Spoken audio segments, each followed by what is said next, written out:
When it comes to venture capital, there is one thing I'm betting my entire career on. It's set to generate over $1 trillion, deliver a ton of alpha for investors, and it hinges on three big layers. And even though I'm making this bet, I've never played poker a day in my life. Demographic change contains several layers, and that's what we're going to talk about today. I'm Monique Woodard. I started a venture capital firm called Cake Ventures, and I invest in demographic change. The easiest way to think about demographic change and the opportunities are in layers. And the first layer is aging and longevity. As a whole, we are getting older, and the data proves it.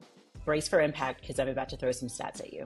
Last year, for the first time, the number of people over the age of 50 surpassed the number of children under the age of 15 for the very first time in America. Think about how that impacts you. Social Security works because we have more younger people working and pouring into the Social Security system than we have people who are older and taking money out of the Social Security ecosystem.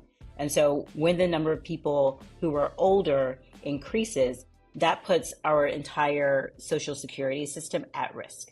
As our population gets older, that puts increasing pressure on the healthcare system. So how do we pay for healthcare for a nation who is getting older and getting sicker? Older people increasingly want to age in place. They want to age in the place where they live, in their homes. But our homes are not set up for that. How do we help people safely and efficiently age in the house where they want to live for as long as possible? I invest in companies that help us live longer, healthier, happier lives and increase health span. I invest in companies that help us age in place for as long as we want to. I invest in companies that make caregiving, whether it's family caregiving or professional caregiving, easier and better. We are in a time when people want to increase their healthy lifespan. I invested in a company called Death Clock. Yes, super morbid name, but Death Clock analyzes your life choices to determine when you will die and then helps you improve your habits to live even longer. I just told you about the first layer of the cake, aging and longevity. But there are two massive changes to American consumers that I haven't talked about yet. Let's talk about Beyonce, Barbie, and Taylor Swift. There's a $1 trillion female economy that people are surprised that actually exists, but we've actually seen it. We see it when Beyonce went on tour and grossed $579 million in 6 months.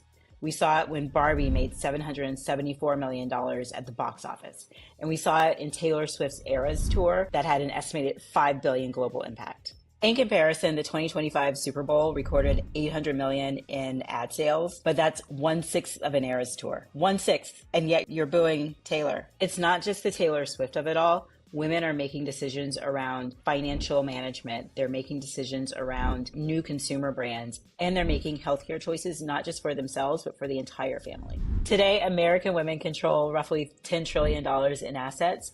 That number is going to increase to $30 trillion over the next decade. That means more money in the hands of women and more money being spent on consumer brands, caregiving, healthcare, financial services.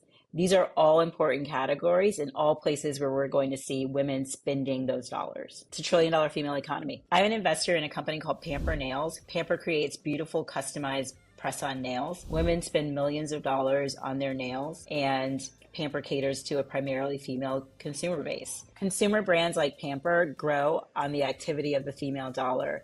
And as we see more dollars flowing into the hands of female consumers, we'll see more brands like Pamper having massive success. This is one change to American consumers. I want to talk about one more. That is the third layer of the cake, and I like to call it the new majority. Over a 10-year span, the U.S. population grew by 24.5 million people, and more than 50% of that growth can be attributed to growth in the Latino population. And it's not just the growth of the Latino population that is driving this. There is also growth in the economic viability of Asian, Latino, and Black households, creating an entirely new internet user base that is seeing increasing influence and increasing power. I'm betting on the trillions of dollars in consumer spending power that these emerging consumer groups have and that will be driving the U.S. economy. So, aging and longevity, the $1 trillion female economy, the rise of a new majority of consumers. These are all $1 trillion opportunities, and they will deliver alpha for smart investors. This is my bet.